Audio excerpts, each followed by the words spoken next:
Yo, what is going on, my dudes? Welcome to another RuneScape news coverage video. For this video, we talk about the Shadow Reef that was shown off in the latest live stream. So without any further ado, let's jump right into the video. Let's go.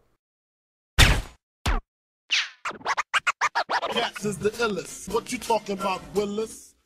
Alright guys, like I said, this is from the latest live stream. This is the Shadow Reef. Throughout the entirety of this video, you're going to be seeing a walkthrough of the environments you will find within the new Elite Dungeons coming on Monday. No monsters will be in this walkthrough whatsoever. It's just to show you the different environments and how it progresses as you make your way to the end of this dungeon. So keep that in mind, just to give you a feel of how the environment's going to play out. That being said, a lot of stuff was actually shown off in this live stream. A lot of cool things to talk about, so let's get started. First off, I want to quickly show one of the mini bosses, and that is Bossy McBossface. In one of the charity live streams, they offered the ability for a player to name one of the bosses, and that one is the one who won, and that particular player asked the community what they should name it, and Bossy McBossface was the outcome. So this is the new boss, well, mini boss that is, with his two new weapons, Masty McMassface and Swordy McSwordface. Now, those of you who have completed the quest, Pieces of Hate, have noticed that it shares similar environments with that area. In fact, it does involve the same area. At some point in the dungeon, you do make it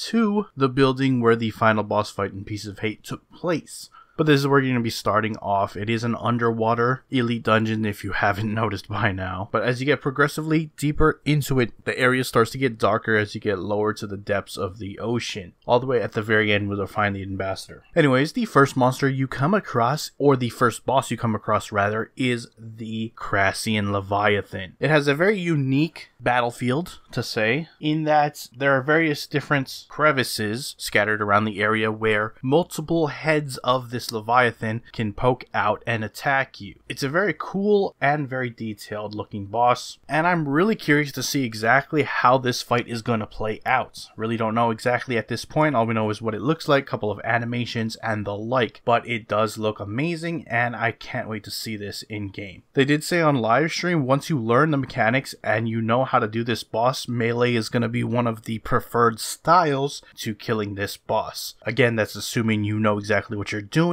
and how to utilize your melee abilities to the best that you can. Shortly after you defeat the Leviathan, as I said earlier, you're going to find yourself near that temple or building or structure that you found yourself at in the final boss fight for the Pieces of Hate. And you're going to now actually be able to enter it. Keep in mind, you do not actually need to have completed the Pieces of Hate quest to do this Elite Dungeons. Just want to put that out there. And once again, I cannot stress that enough. Just because everything you're seeing here on screen is empty, that's not how it's going to be in game. Remember that these areas, as you progress, are going to be highly populated with a bunch of monsters for you to get into. But you're going to enter this area and you're going to find that the environment changes in several ways. Obviously, it's going to get darker because you're ascending deeper down into the depths. There's a change in the wildlife. It's not as lively, although there is some various different species of fish, shark, and the like, but not nearly as much as there was in the first half or the first section of the Elite Dungeon. There's also a lot less organic areas in the sense that there is much more buildings, bricks, and things like that, as it is a sunken city or sunken area that the Dragonkin used to use at one point in history. So you're definitely going to notice that big change in the environment as well. And this is a reoccurring theme as you progress even further until you make your way to the end. I also want to take a moment here just to take note of the scale of the area. You can notice that these are very large areas for this content. Elite Dungeons have never been shy in terms of their size of content, and this is no different. You'll also notice this bridge, or you may have noticed it as we passed by. This will have some kind of story significance when you play through, and you may notice at the end of this video where I show you off a trailer for the content just to see exactly what I mean as far as that bridge is concerned. Now, this is the area where you're going to be finding yourself at the second boss. We don't know much about this. In fact, they didn't show anything on him whatsoever. We just know that from previous live streams, etc., that the second one is Terraket the Necromancer. Now, he is a dragonkin that is in the RuneScape lore, but never made in physical presence into the game until now. So we don't really know much about it. They didn't show any screenshots or any concept art or anything of the like of this character in the latest live stream. However, they did mention that through every elite dungeon, there's always like a reskin of some existing monster or boss or whatever, and this will be Elite Dungeons 3's version of that. What I mean by that, in the first one, we got the Sanctum Guardian, which was a reskin of Claudia, and in the second one, we got Veraclith, which was a reskin of King Black Dragon. So since this is a dragonkin, I'm guessing it might be a reskin of a dragonkin to look more like a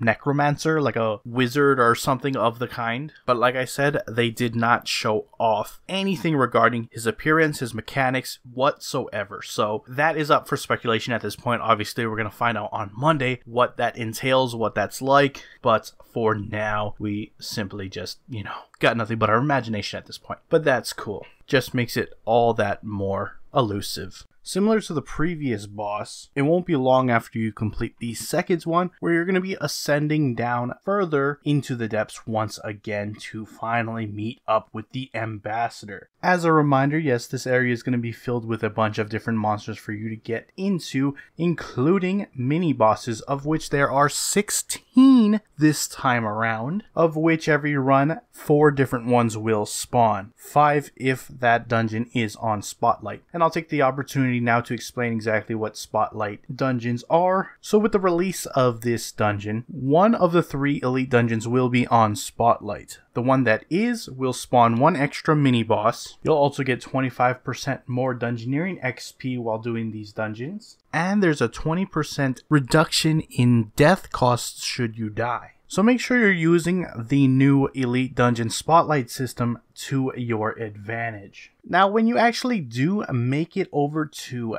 the next and final stage, you're going to see a lot of the similar environmental changes taken to an even further degree. Obviously, the lighting is going to be much darker than the one before it, and obviously the first one. There's going to be very few life down in these depths, and it is the last section, so it is the smallest of the 3, I would think. And not long after you complete the second boss, you'll be swiftly approaching the final, the Ambassador. And by this point, we have arrived to the final piece of the Elite Dungeons content, the final boss, the Ambassador, which actually was first shown off or first teased in RuneFest 2016. So we finally have getting that content into the game in 2019. We don't know much about his attacks, but we do have some animations that show off some of his moves, and we can speculate on what they are or what they will do. I do know he has at least a standard magic attack, but I don't know if he does other combat styles based on where you are or however the fight progresses. I know that this is going to be the hardest of fights in terms of the Elite Dungeons content. Doesn't necessarily mean it's going to be the hardest boss fights we've ever seen in the game, but at least up until this point as far as this type of content is concerned. So expect to die when taking him on. It's got me really excited. He looks amazing. He looks very faithful to the original artwork we've seen way back in the day when it was first revealed at RuneFest 2016, and I can't wait to sink my teeth into this content come Monday.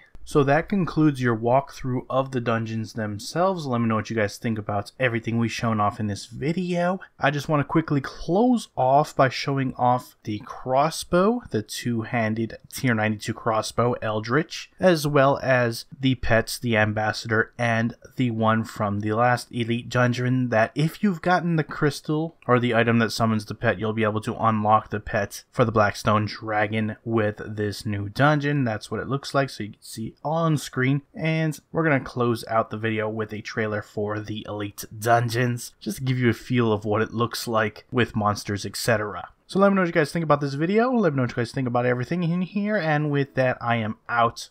Peace.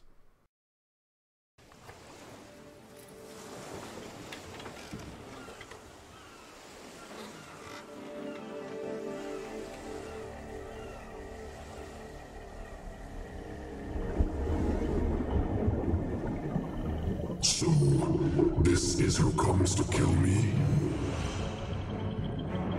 Disappointing. I had expected something more. You are not worthy of my attention. Let the many mouths of my Leviathan consume you.